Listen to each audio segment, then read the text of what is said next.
اور یہ جی ہم آگے مسجد الخندق. اچھا، اس جگہ کو سبا مساجد بھی کہتے ہیں. سبا مساجد مطلب 7 مسجدیں، کیونکہ یہاں پہ 7 مسجدیں واقع ہیں جو کہ آپ کو میری انگلی کے اشارے سے نظر آ رہی ہیں. ہم نزدیک جا کے بھی دیکھتے ہیں.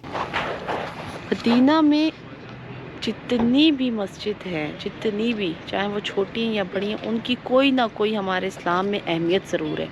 بس بات وہ یہ کہ تھوڑی سی ہسٹری ہم نے نا اس کو اب دیکھے گلا میرا بالکل بیٹھ کے، ہم نے تھوڑی سی ہسٹری کو جو ہے نا سرچ کرنا ہے.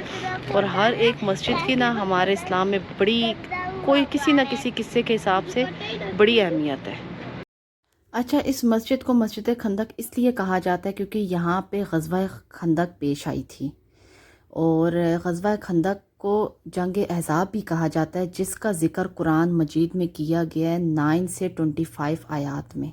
اور اس کے بعد یہاں پہ جو واقعہ پیش آیا تھا وہ میں ابھی آپ لوگوں کو بتانے لگی ہوں کہ یہاں پہ مسلمانوں نے کیوں اس جگہ کو غزوہ خندق کہا جاتا ہے. ابھی آپ لوگوں کو میری اسکرین کے اوپر ایک پکچر نظر آئے گی جس کے مطابق آپ لوگوں کو زیادہ کلیئرلی سمجھ میں آئے گا کہ یہاں پہ غزوہ خندق کس طرح ہوئی تھی. آپ لوگ اسکرین کے اوپر ایک پکچر دیکھ رہے ہیں. میں ابھی آپ لوگوں کو ہسٹری بتا دیتی ہوں کہ یہاں پہ غزوہ خندق کی ہسٹری کیا ہے. غزوہ خندق کی ہسٹری کچھ اس طریقے سے کہ یہ عرب کی پہلی مثال تھی کہ جب مسلمانوں نے عرب میں یہ اتنی بڑی خندق کھودی گئی تھی، کیونکہ اس سے پہلے یہ خندق کھودنے کا جو طریقہ تھا وہ ایرانیوں کا تھا. یہ خندق 5 کلومیٹر طویل تھی اور وہ اتنی چوڑی تھی کہ اسے پار کرنا بالکل بھی آسان کام نہیں تھا. اس جنگ میں مسلمانوں کی تعداد 3000 تھی، جبکہ مشرکین مکہ کی تعداد 10,000 تھی.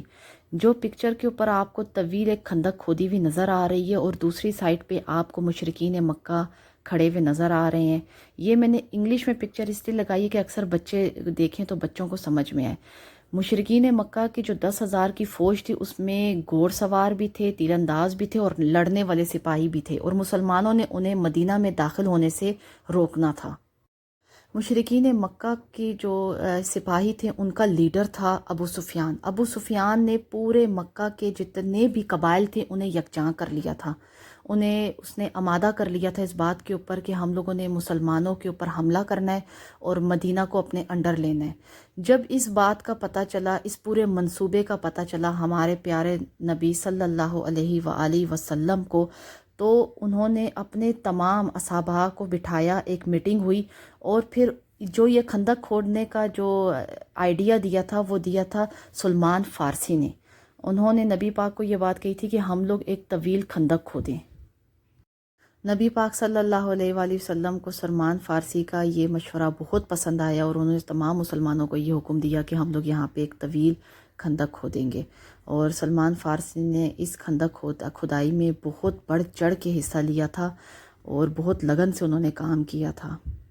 خندق کی کھدائی کا کام 20 دن تک چلتا رہا. جب خندق کی کھدائی پوری ہو گئی تو پوری ہونے کے 3 دن کے بعد تمام مشرکین مکہ وہاں پہ پہنچ آئے، اور جب انہوں نے آگے آ کے اتنی طویل خندق دیکھی تو ان کی کوششوں کے باوجود بھی عمرو بن عبدود 5 ساتھیوں کا لشکر لے کے آگے بڑھا. عمرو بن عبدود جو تھا اس کی مکہ میں بہت ہی زیادہ دہشت تھی، لوگ اس کے نام سے کانپتے تھے. خندق ایک سائڈ سے تھوڑی کم چوڑی رہ گئی تھی مسلمانوں سے، جو کہ وہ خندق پار کرنے میں کامیاب ہو گیا تھا، اور وہ مسلمانوں تک آ کے وہ بہت بڑی بڑی باتیں کرنے لگا اور مسلمانوں کو لڑکارنے لگا تھا اس وقت کہ کوئی ہے ایسا جو مجھے دوزخ میں بھیج دے، یا کوئی ایسا ہے جسے میں جنت میں بھیج دوں. تو تب نبی پاک نے یہ بات اپنے تمام ساتھیوں کہی تھی کہ کون بندہ ہے، کون ایسا انسان ہے، کون مسلمان ہے جو اسے یہاں پہ روکے گا. تو حضرت علی نے اس وقت آواز بلند کی تھی اور عمرو بن عبدود کو قتل کر دیا تھا، انہیں وہاں پہ روکا تھا. جیسے ہی عمرو بن عبدود قتل ہوا تو سارے مشرکین مکہ میں نا ایک پھوٹ پڑ گئی، کیونکہ سب اس سے بڑا ڈرتے تھے، تو سب ایک خوف زدہ ہو گئے کہ وہ قتل ہو گیا حضرت علی کے ہاتھوں. اور اس کے بعد جتنے بھی مشرکین مکہ تھے وہ ان کی جتنی وہ گروپنگ کر کے آئے تھے، وہ جتنا ایک ساتھ یکجاں ہو کے آئے تھے، ان کی سب کچھ، ان کی جو یونٹی تھی وہ ٹوٹ گئی تھی. وہ ایک دوسرے پہ الزامات لگانے لگ گئے، اور ابھی یہ الزامات کا سلسلہ جاری تھا کہ مسلمانوں کے لیے اللہ پاک نے مدد بھیج دی کہ ایک طوفان، وہاں پہ مٹی کے طوفان آگے ہوائیں چلنے لگ گئیں کہ مجبوراً مشرکین مکہ کو واپسی کا قدم لینا پڑا. یہ مسلمانوں کی بہت ہی زبردست فتح تھی جس پہ مسلمانوں کو کوئی نقصان نہیں ہوا تھا، لیکن مشرکین مکہ کو بھاری جانی اور مالی نقصان ہوا تھا، اور یہ اللہ کی مدد سے مسلمان اس غزوہ کو، اس جنگ احزاب کو جیت گئے تھے۔